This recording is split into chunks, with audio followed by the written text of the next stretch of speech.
एक छोटे से गांव में पंडित शिवराम अपने बेटे कृष्णा के साथ रहते थे।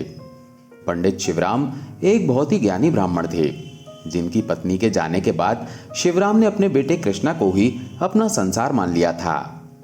एक दिन उन्होंने अपने बेटे से कहा, बेटा कृष्णा, मैंने सोचा है कि अब मैं सारी विद्याएं, कलाएं, हस्तरेखा, भाग्य रेखा, सारी विद्याएं तुम्हें अपने जीते जी सिखा दूं। अब मेरी जिंदगी का कोई भी भरोसा नहीं है। यह सुनकर कृष्णा ने कहा, पिताजी, आप कैसी बात कर रहे हैं? आपके सिवा मेरा है ही कौन? पंडित शिवराम ने कहा, बेटा, मैं ठीक कह रहा हूं। कल से मैं अपने काम से लौटने के बाद तुम्हें शिक्षा देना प्रारंभ करूंगा। कृष्णा ने अपने पिता की बात सुनकर कहा, जी ठीक है पिताजी।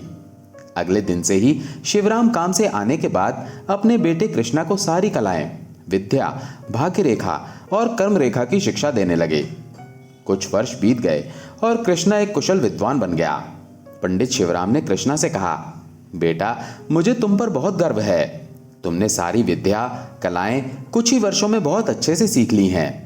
अब तुम ज्ञानी विद्वान बन चुके हो। कृष्णा अपने पिता के मुख से अपनी प्रशंसा सुनकर कहने लगा, पिताजी, इसके लिए मैं आपका बहुत आभारी रहूंगा। आपने मां की मृत्यु के बाद मेरा बहुत ध्यान रखा है। शिवराम ने कहा, बेटा, मैं मरने से पहले अपने सारे कर्तव्यों से मुक्त होना चाहता हूं। इसीलिए मैं कल तेरे लिए एक लड़की देखने जा रहा हूं। क्या तू भी मेरे साथ चलेगा? कृष्णा बोला, नहीं पिताजी, आप ही देख आइए, मैं घर का ख्याल रखूंगा। शिवराम ने कहा, अच्छा बेटा, मैं जा रहा हूं, तू अपना ख्याल रखना। कृष्णा ने कहा, पिताजी, आज मुझे अच्छा नहीं लग रहा।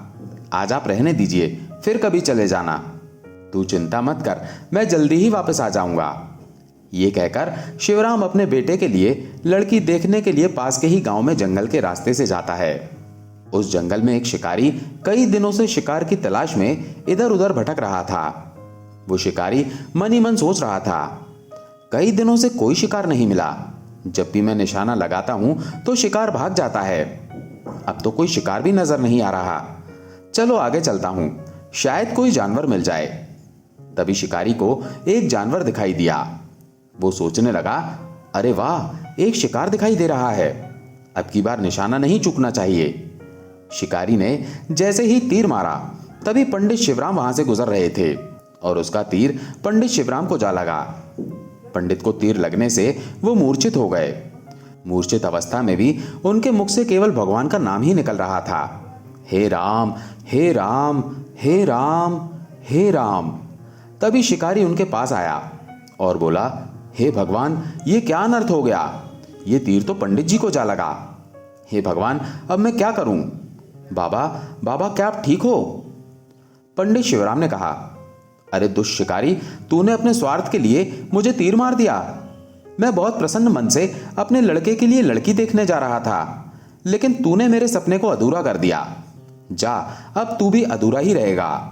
मैं तुझे श्राप देता हूं, तू कुत्ता बन जाएगा और खाने के लिए इधर उधर भटकता रहेगा। पंडित शिकारी को श्राप देते ही मर गया। देखते ही देखते शिकारी एक बहुत खूंखार कुत्ता बन गया। वो सोचने लगा, अरे ये क्या, मैं तो एक कुत्ता बन गया। मेरा तीर तो गलती से पंडित जी को लगा था, लेकिन इस पंडित ने मुझे श्राप दे दिया। कुत्ता बनते ही उस शिकारी को बहुत जोर से भूख लगने लगती है। वो इधर उधर देखता है कि कुछ खाने को मिल जाए, लेकिन उसे कुछ नजर नहीं आता। तब वो पंडित के शव को ही खाने लगता है और उसे खाने के बाद वो गांव की तरफ जाने लगता है। इधर कृष्णा को अपने पिता का इंतजार करते करते शाम हो जाती है। कृष्णा को उदास बैठा देखकर उसके पड़ोस में रहने वाले बिरजू चाचा ने पूछा, अरे कृष्णा बेटा, तुम इतना उदास क्यों बैठे हो? क्या हुआ, कोई परेशानी है क्या? कृष्णा ने कहा, क्या बताऊं चाचा जी, पिताजी सुबह को ही पास के गांव में मेरे रिश्ते के लिए गए थे। शाम हो गई लेकिन पिताजी नहीं आए। क्या करूं, कुछ समझ नहीं आ रहा है। बिरजू चाचा बोले, हाँ बेटा, अब तक तो आ जाना चाहिए था। चलो इंतजार कर लो, क्या पता वो देर सवेर आ जाएं। पिताजी का इंतजार करते करते रात हो जाती है। फिर अगली सुबह कुछ गांव के लोगों के साथ कृष्णा अपने पिता की खोज में जंगल के रास्ते दूसरे गांव जाता है। उस गांव में पहुंचकर वहां वो एक आदमी से पूछता है, चाचा जी, क्या आपने मेरे पिताजी को देखा है? वो कल ही इसी गांव में आए थे, मगर वो अभी तक घर नहीं आए हैं। इसलिए उन्हें खोजते खोजते मैं आपके गांव आया हूं। वो आदमी बोला, अरे बेटा, कल तो हमारे गांव में पंडित जी नहीं आए। अगर आए होते तो पूरे गांव को मालूम होता, मगर वो हमारे गांव में आए ही नहीं। ठीक है चाचा, अगर वो दिखाई दे तो हमें खबर कर देना, मैं दूसरे गांव में पता करता हूं। कृष्णा और गांव के लोग दूसरे गांव में पता करते हैं, मगर वहां भी कोई पता नहीं लगता।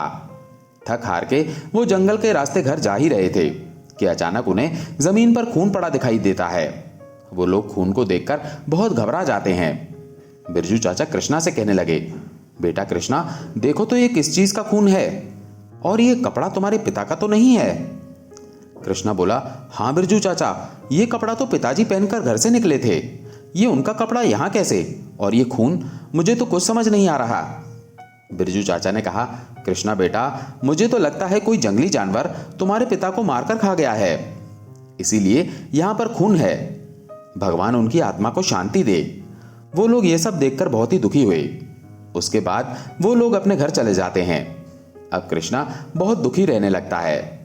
बिरजू चाचा उसे समझाते हुए कहते हैं, बेटा कृष्णा, तुम इतना उदास मत हो। जो होना था वो तो हो गया, अब होने को कौन टाल सकता है।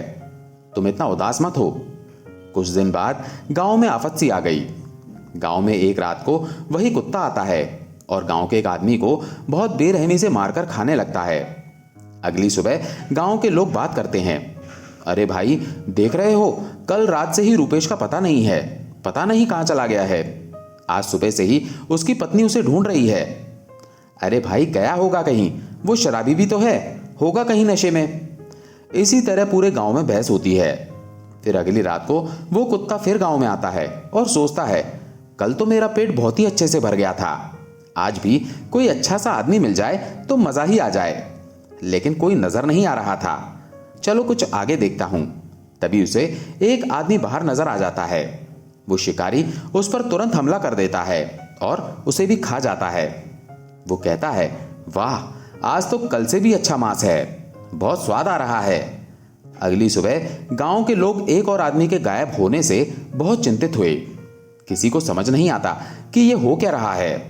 वो फिर आपस में बातें करते हैं, अब क्या होगा भाई, कुछ समझ नहीं आ रहा है। अब तो रोज गांव का एक आदमी गायब हो रहा है। क्यों ना हम लोग आज रात पता लगाएं कि लोग गायब कैसे हो रहे हैं। हाँ, पता तो लगाना ही पड़ेगा। गांव का सरपंच सभी से कहता है, देखो गांव के लोगों, आज रात को कोई नहीं सोएगा। आज रात भर हम देखेंगे कि कौन गांव के लोगों को गायब कर रहा है। जब रात हुई तो सभी लोग जाग रहे थे। तभी जंगल के रास्ते कुत्ता आता है। तभी गांव के लोग उस पर हमला कर देते हैं और उसे मारते मारते अधमरा कर देते हैं। तभी कृष्णा बोलता है, रुको चाचा रुको, इस बेजुबान को मत मारो।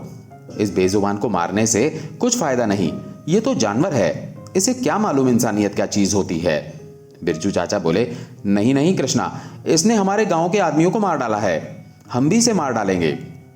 गांव वालों को ऐसे देख कुत्ता डर जाता है और बोलने लगता है, भाई तुम लोग मुझे मत मारो, मैं बिल्कुल निर्दोष हूं, मैं अपने बस में नहीं हूं, मैं श्रापित कुत्ता हूं। यह देखकर बिरजू चाचा बोले, अरे दुष्ट कुत्ते, तुम बोल भी सकते हो, ये क्या माजरा है। अरे कृष्णा, ये तो भूतिया कुत्ता लग रहा है, ये बहुत खतरनाक है, इसे जल्दी से मारकर खत्म करना होगा। देख रहे हो, ये बोल भी सकता है। कृष्णा ने सभी को रोकते हुए कहा, अरे रुको चाचा, ये निर्दोष लग रहा है। बोलो, तुम्हारी क्या कहानी है और तुम बोल कैसे रहे हो। कुत्ते तो बोलते नहीं है। कुत्ते ने बताना शुरू किया, देखो गांव के लोगों, पहले मैं भी इंसान था और मैं जंगल में शिकार करता था। कई दिनों से शिकार ना मिलने से मैं परेशान था। तभी मुझे जंगल में एक शिकार नजर आया। मैंने जैसे ही तीर चलाया, उसी समय एक पंडित जी वहीं से जा रहे थे। मेरा तीर उनको जा लगा और जानवर वहां से भाग गया। तीर लगने से पंडित जी वहीं तड़पने लगे। तड़पते तड़पते उन्होंने मुझे श्राप दे दिया कि जा, तू कुत्ता बन जाएगा। तब से मैं कुत्ता बनकर इधर उधर भटक रहा हूं। कृष्णा ने पूछा, तो तुम इन गांव वालों को क्यों मार रहे हो? इन गांव वालों ने तुम्हारा क्या बिगाड़ा है? कुत्ता बोला, मैं किसी को नहीं मारना चाहता, लेकिन मेरे अंदर बुरी आत्मा का साया है, इसलिए जब मुझे भूख लगती है तब मैं किसी इंसान को खा जाता हूं। उस दिन मैं ही उस पंडित को खा गया था। गांव वाले और कृष्णा समझ गए कि कृष्णा के पिताजी को यही कुत्ता मारकर खा गया। कृष्णा ने पूछा, तो अब क्या चाहते हो तुम? तुम्हें मार दिया जाए, नहीं तो तुम फिर किसी को मार डालोगे? कुत्ता कहने लगा, नहीं नहीं, मैं श्राप से मुक्त होना चाहता हूं, मैं फिर से इंसान बनना चाहता हूं, कृपया आप लोग मेरी मदद करो। गांव वालों को उस पर दया आ जाती है। लोग सोचते हैं कि शिकारी को श्राप से कैसे मुक्त किया जाए। तभी कृष्णा बोलता है, देखो गांव वालों, मैं इसे ठीक कर सकता हूं। मुझे मेरे पिताजी ने सारी दिव्य शक्तियों का ज्ञान दिया है। शिकारी, तुम बताओ, तुम अब से किसी बेजुबान को नहीं मारोगे? अगर तुम्हें मंजूर है तो मैं तुम्हें ठीक कर सकता हूं। कुत्ता बोला, नहीं नहीं, मैं ऐसा काम नहीं करूंगा।